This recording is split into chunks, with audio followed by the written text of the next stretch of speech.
believe, stress is a huge factor that is affecting our health today.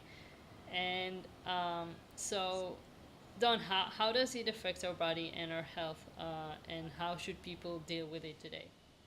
Yeah, stress is a big topic because it's not one that people really think about.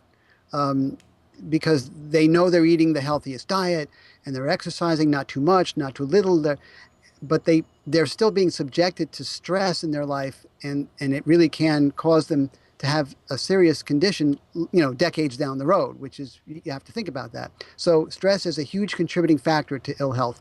And the point I'm trying to make is that we have a much higher potential today for being stressed than we did many millennia ago. If you think back, the only thing that really stressed us out 100,000 years ago is when there would be a lion and we all scatter. So we should learn to handle the stressors that we have today like the zebras do. And I use the zebras as a good example. If you've ever watched a National Geographic show where you saw the zebras, a whole bunch of them, they were out there grazing, they're eating the grass, they're calm, no one's having any problems, no one owes anybody any money, all the zebras are nice with each other. And then all of a sudden, a lion appears and runs into the middle of them, and all the zebras are like, ah, and they freak out, and understandably so. So it's the fight or flight, and for zebras, they're going to flight, they're going to go. But if you watch them, as soon as the lion downs one of them, catches one of them, all the zebras just stop where they are and go back to eating the grass like nothing happened. Right? They don't continue running and hiding behind trees and talking about it for the rest of the day. Did you see that? They got Joe. Oh, poor Joe. No, they're sitting there eating the grass, even though the lion is right there among them. Yeah. And because they know that that lion represents no danger to them for at least 2 days, and there's not other lions around, the lion is just, they travel by themselves. So that's how they handle stress. So we should be more like the zebra because, I don't know, you may have known somebody who they're driving and then someone cuts them off on the highway and they're like, oh, you, and they talk about it for the rest of the day. And each time they bring it up, they get stressed all over again. Yeah. That's not good. So there's a lot of things that can stress us today. Bills, and we'll be able to keep the house, and I can't get the dental work done. I can't afford it. So be more like the zebra is what I'm saying. Now, you should also know that stress burns through a lot of B12, a lot of B12. So if your body isn't making enough B12, and since there isn't any meaningful amounts of B12 from fruits and vegetables, which is our natural diet, you could have a B12 deficiency. Many of those I've tested in my practice had B12 deficiencies. And I'm talking about both non-vegans and vegans. Okay. So if you don't eat the foods that are fortified with B12, like cereal and some dairy products, which are not healthy for you in other ways, you need to make sure that your body is making enough to deal with the stress that you're experiencing. But here's the caveat to that. Like all things that you need, you got to look at B12 from a supply and demand perspective. Yeah. So if you're stressed out, if you're subject to stress more than you ever could have been, the way you evolved to deal with stress, even if your body is making as much B12 as it possibly can, because you're not consuming garlic, you're not consuming ginger, alcohol, spicy foods, coffee, tea, antibiotics, any of the things that would prevent your body from making proper amounts of B12, your body might not be making enough to deal with the modern day stressors. And in which case, you will need, not may need, you will absolutely need a B12 supplement in order to have enough B12 because of this supply and demand relationship. Now, viewers out there, don't shoot the messenger. I'm just telling this to you because this is dealing with reality, which is one of my specialties. Now, I have a great article on everything you ever wanted to know or didn't want to know about B12, which everyone should read. And it's the link to that is posted below. And in chapter 14 of my first book is all about stress and stress management. Now, I'm going to tell you a little story about how stress can really affect your health. I used to live with my dad. He had the lower floor and I had the upper floor. And a friend of mine came over one day and he passed my father's living room. And my father was sitting there watching TV, the baseball game, and he had a baseball bat in his hand. And my friend said, wow, your father's really into baseball. He sits there with a baseball bat. I'm like, oh no, he always sits there with a baseball bat. It doesn't matter what he's watching because he was so paranoid about someone breaking into the house. That is stressful on a person on a moment to moment basis. to be paranoid and worried about things. So so I'm saying be concerned about the things that are appropriate to be concerned about, but don't worry about them. It's two different things. Right. And so how does thinking positively affect our health and stress management? Well, yeah, that's a good topic. We've heard a lot about the power of positive thinking. There are people who have become millionaires going around giving talks about the magic of power of positive thinking, or the power of positive thinking. But what studies have shown, and what science has shown, is there's nothing magical to it. Positive thinking has no special powers to it.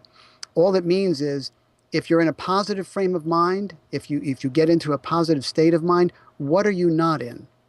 You're not in a negative frame of mind. And it's the negative frame of mind that does the damage to the body, burning through the B12 like we spoke about. And if you burn through B12 and you don't have enough, neurological symptoms will occur. There'll be damage to nerve tissue. So it's the negative frame of mind that does the damage. So all the being in a positive frame of mind it does, there's nothing special about the positivity of it. It's just what you're not in. You're no longer negative. And that's the power of positive thinking. So there you go. I just saved you, $80,000 for attending one of those talks. Yeah, absolutely. There are lots of topics, lots of books and videos and seminars on this topic, which actually I went to some and I definitely recommend. Like it's great because you can meet like-minded people. You can Well, meet sure, and they will remind you to do certain things, like if you get into a stressful situation, as long as you can remember to do this, if in a stressful situation, stop and do some deep breathing, or count to 10, or simple things like as you're falling asleep at night in bed, just think about something that puts a smile on your face, and most everybody can yeah, remember something that puts a visualization smile on their face. Yeah, just and think of meditation. something that makes you smile as you're falling asleep. You'll have a much more restful sleep. You'll wake up in a better frame of mind. What that prevent Because if you do the opposite, and as you're falling asleep, you're thinking of all the negative things you got to deal with the next day. Oh my God, what if I can't afford to fix the car? And you fall asleep like that, you'll have you won't have a restful night's sleep, because your brain will be trying to think about what it can do to help you the next day. And that just interferes with getting enough phase 4 sleep. So if you just think about positive things, at least as you're falling asleep, and during the day, there's always something you can think about to put a smile on your face. Or most people have somebody that they can call on the phone that will cheer them up. No matter how bad you're feeling, there's somebody that they have, a friend who can always cheer them up. So it's good to have that friend and have that number on speed dial on your phone. Yeah, yeah, and there are lots of people online. You can find on Facebook lots of groups with very positive and like-minded people that are in the vegan diet or the raw vegan diet, and you can talk to them. You can ask for support. You're not alone. We're not alone in this world anymore. We're connected. Even if you're located um, in the other side of the world. Oh yeah, I have clients that I counsel with all around the world, and I do it by email, so it's Yeah, easy for me to do that. One of the biggest stressors for people adopting a raw vegan diet, by the way, is that it's a very different diet than what everybody else is eating. So they've decided that they want really good health, they want to get a good diet, and they start stressing out over the lack of support that they're getting from their friends and family.